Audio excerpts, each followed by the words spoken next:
Welcome back to Movie Recaps. Today I will show you a crime, thriller film from 2005, titled There's Ahead.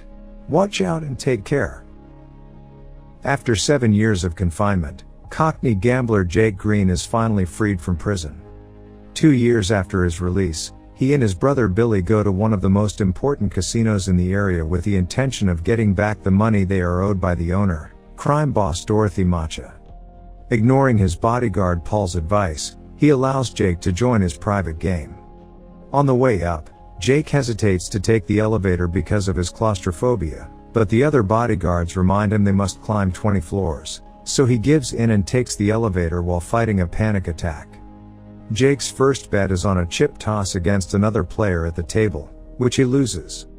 But this is on purpose. He's manipulating Macha into a sense of false security, so when he makes the same bet with him, he wins this time.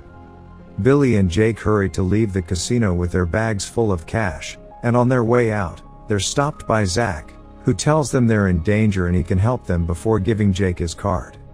This time, Jake decides to take the stairs, but before he can even go down one step, he passes out and falls down as the card is revealed to say take the elevator. While Jake is rushed to the hospital, Macha expresses his worries to Paul. Jake must want bigger revenge after 7 years in jail, especially after the incident with his sister-in-law, so Macha orders Paul to hire the best hitman in the business to get rid of him. At the hospital, Jake is told no cause for the blackout could be found at a first glance, so he should go home and rest while waiting for the blood test results. Billy goes to his own house while Jake takes the bodyguards for protection, but all of them are shot as soon as they arrive. The only reason why he manages to dodge is that he finds a card on the floor that says so. He tries to escape in his car, but the driver is shot too. Luckily for him, Zach arrives just in time to save him and take him away. The hitman, Sorter, can't understand how he missed, since he never misses, and theorizes someone must have tipped Jake off. What he tells Macha when he scolds him, however, is that he missed because he had a bad feeling. Meanwhile, Zach takes Jake to meet his partner, Avi, who has somehow put his hands on Jake's medical file. The test results are in. Jake has a rare blood disease that will cause his death within 3 days. The men offered Jake their protection in exchange for 2 conditions, which are not negotiable. He must give them all their money, and do anything they ask for, including answering any questions. They give him 3 hours to decide, but Jasky leaves without saying a word because he's convinced they're trying to trick him. The results he gets at the hospital are the same ones, but Jaskier once again thinks the lab must have been paid by Zach and Avi, so he gets a second opinion from his private doctor, who also gives him the same prognosis. After threatening him with his gun to make sure he isn't also being paid, Jake admits he has no choice and, after taking money from the bank, goes back to accept the men's deal.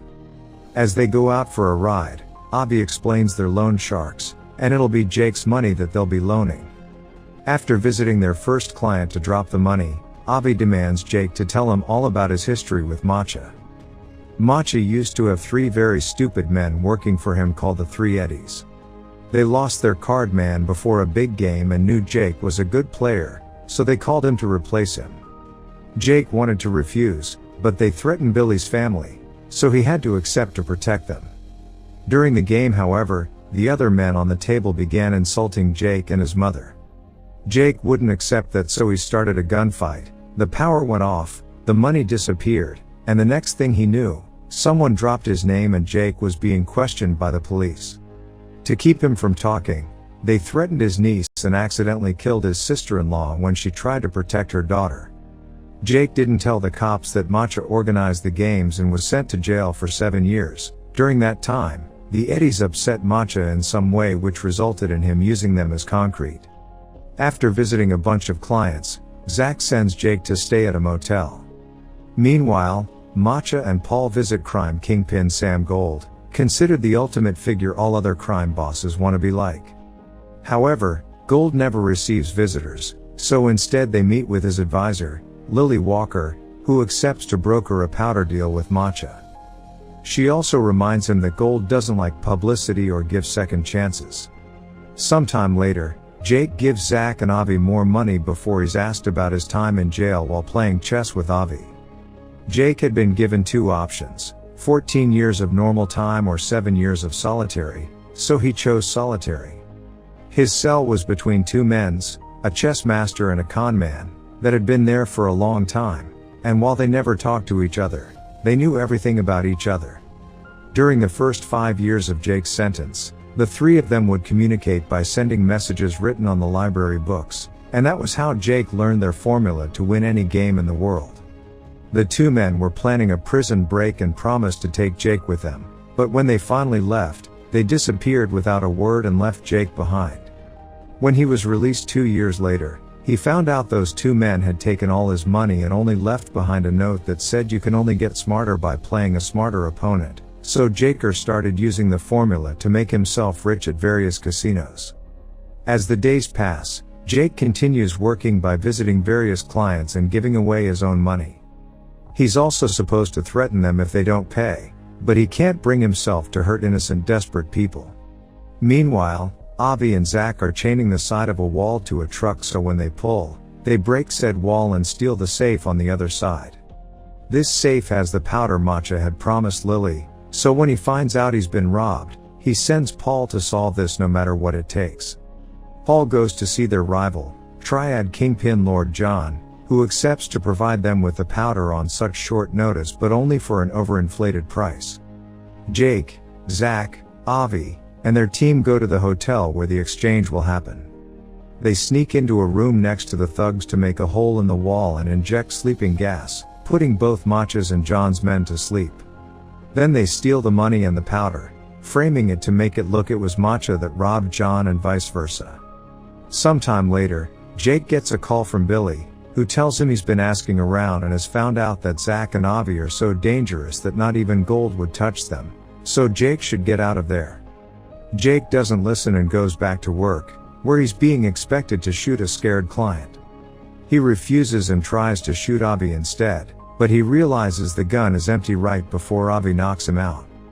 Jake wakes up hours later in the motel and gets a call from Avi saying he's survived his 3rd day so he should get a checkup.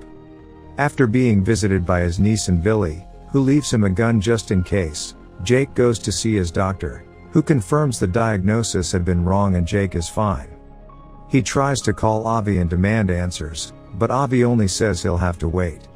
Meanwhile, Paul has been gathering information, and Jake's name has come up as involved in all the problems his men have been going through, so Matcha orders him to kill him. When Jake returns to the motel, Avi and Zach are waiting for him and warn him that Matcha's thugs are waiting inside the room. Jake runs away and the men go after him, but he manages to lose them, especially when one of the thugs slips and shoots himself by accident. The other criminals find the body and think Jake did it. Jake goes to see Avi and Zach at their office, where they confess they've always known Jake didn't tell them the whole truth about his old deal with the Eddies. Those 3 clowns had been waiting for Jake when he got out of prison to kill him, since what he did caused them to get fired by Matcha. To save his life, he offered the Eddies a deal. Every month, he would give them 3% of any money they would lend them. The first time, only one Eddie agreed to it. But when they saw he kept his deal, they all wanted to be in, this time for a 4%. In truth, Jake was paying each Eddie with another Eddie's money, so he wasn't losing anything.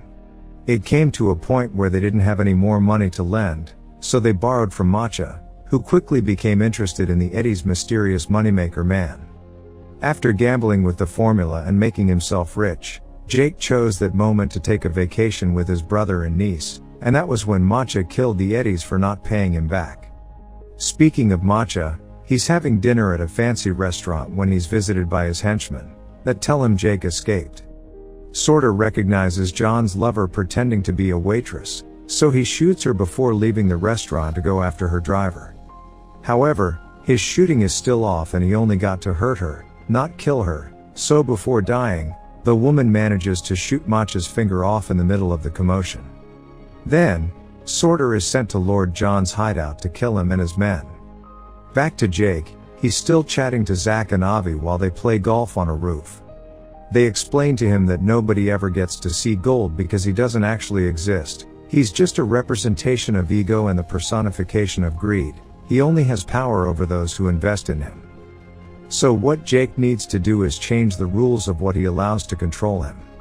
Afterward, Jake takes the rest of his money from the bank and donates it all before sneaking into Matcha's bedroom. While fighting with the voices in his head that represent his ego, Jake apologizes to Matcha for tricking him out of his money, accepts him as the superior crime lord, and tells him he's made a donation in his name before leaving. In order to confront his fears, Jake takes the elevator, which gets stuck on the 13th floor. While fighting off a panic attack, he has a conversation in his mind in which he rejects his ego, finally stepping out of the game as a free man. Once the elevator being's working again, Jake reaches the ground floor and finds Matcha waiting for him with a gun, driven crazy by his own ego. However, Jake is at peace with himself and simply walks past him, which drives Matcha mad because he can't understand how someone won't fear him. He begins crying as he understands how thoroughly humiliated he's been. The next morning, Paul brings Matcha all the local newspapers for him to see his name plastered all over them. Jake hadn't been lying when he said he made a donation in Matcha's name, and now everyone thinks the casino owner cares about the community. Matcha is happy to take the credit, but his happiness is short-lived. Paul also informs him that Jake has the powder and he's been playing them all along. Paul, Sorter, and the rest of Matcha's henchmen go visit Billy, who manages to hide his daughter in the cupboard when he realizes one of his bodyguards has betrayed him. Once he's found, the men begin hurting him while interrogating him, not believing when he says he doesn't know where Jake and the powder are. Paul's methods are quickly escalating and Sorter starts feeling uncomfortable, especially when they make the girl come out of the cupboard after they hear her sob. Refusing to hurt a child, Sorter rejects his ego and begins killing his fellow henchmen methodically and effectively, but he makes a mistake at the end and gets killed too. Meanwhile, Matcha is visited by Lily. She brings him a wreath sent by Gold, who isn't happy with seeing Matcha's name all over the newspaper since he doesn't like publicity. Lily also informs him that Matcha's time is over and he won't have a second chance, which sends him into another panicking frenzy. Avi and Zach take Jake and the powder to Matcha's casino, where Avi finally beats Jake at a game of chess while confessing the last few details of the story. He and Zach had been the men in the cells next to Jake's, and they always wanted to take him away with them, but he hadn't been ready to accept the truth, implying they have been nothing but merely figments of Jake's imagination. Unfortunately, he doesn't have time to come to terms with this because at that moment, the casino's bodyguards come to take him to see Matcha, who has the girl with him. After dropping the bags of powder on the floor, Jake tells his niece everything will be fine, which drives Matcha mad because Jake is still showing no fear even when he's pointing his gun at the child. Humiliation causes the ego voices in Matcha's mind to reach the conclusion that Jake can't hurt a dead man, so he puts the gun against his head and shoots.